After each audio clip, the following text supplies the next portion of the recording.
Hi everyone, it's Gina from the Autism Helper. I'm here to show you, by popular request, how to use a core board during story time. Of course, I can't record another student, an actual student, so just bear with me as I kind of give you the best example that I can. So the materials you'll need are one of your favorite stories. I have two that I'm going to show you today.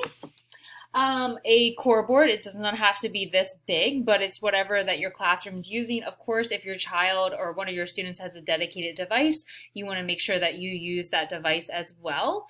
But there's nothing wrong with having a big board in your room. And you can also use some washi type tape, highlighter tape, pipe cleaners, whatever you want if you feel like you might want to highlight one of the core words that you're working on with your students.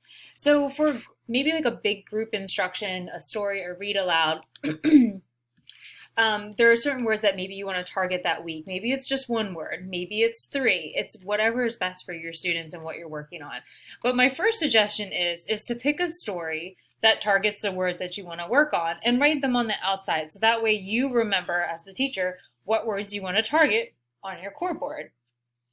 And then next, if you're worried about not remembering maybe where the words are, the symbols are on the board, one of my tips is using some washi tape and highlighting the words so that your eyes do go a little bit faster to the actual word.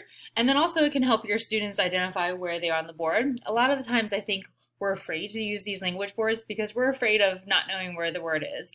And the more you use it, the better you'll get at it. And you can't make a mistake. It's okay.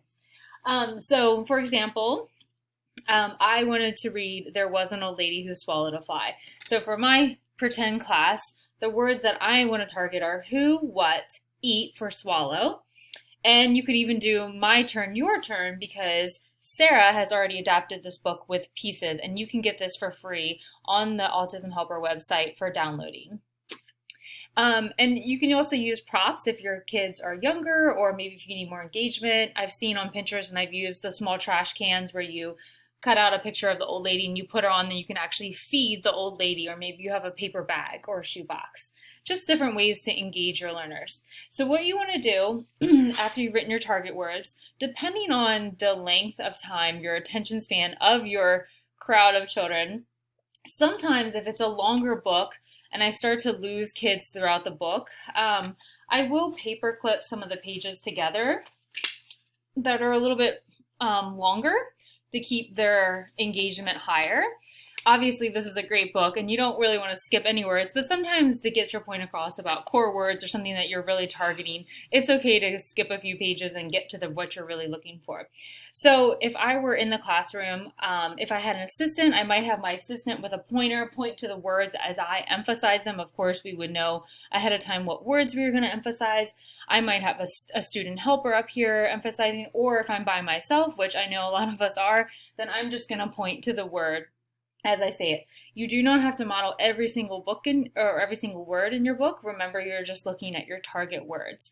So for example, for this one, if I was reading it to my class, I would say, there was an old lady who swallowed a fly. Now, is this the word swallow? No, but it's eating and it's going in her mouth. So it's okay to kind of use that same word.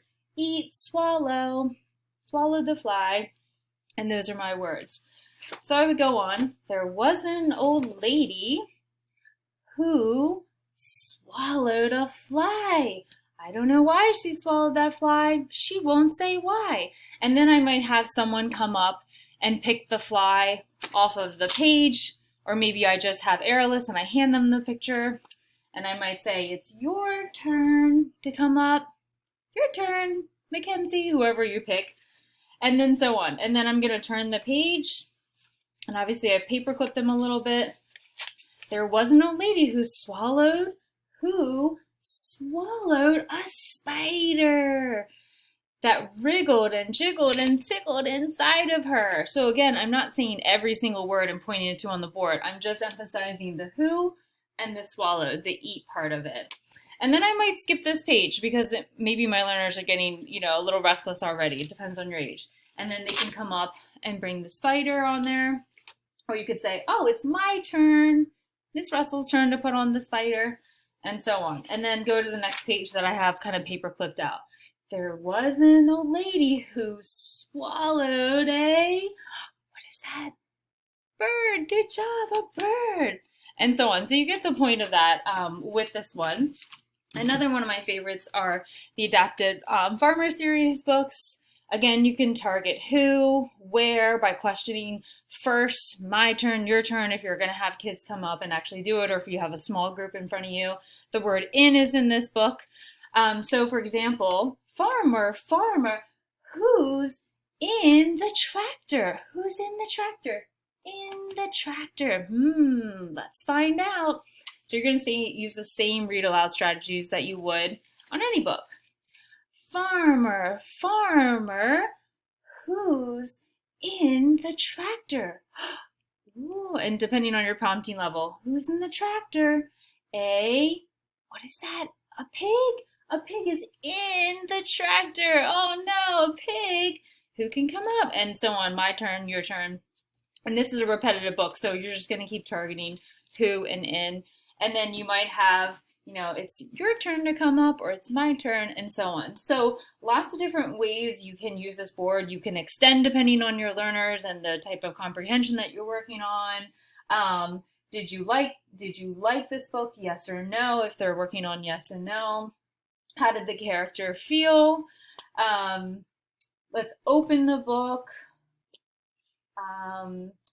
Oh, it stopped. It's all finished. The end. The book is finished. So lots of different ways that you can incorporate core language. But focusing on those target words really does help when you're reading a story. I hope you enjoyed this tutorial.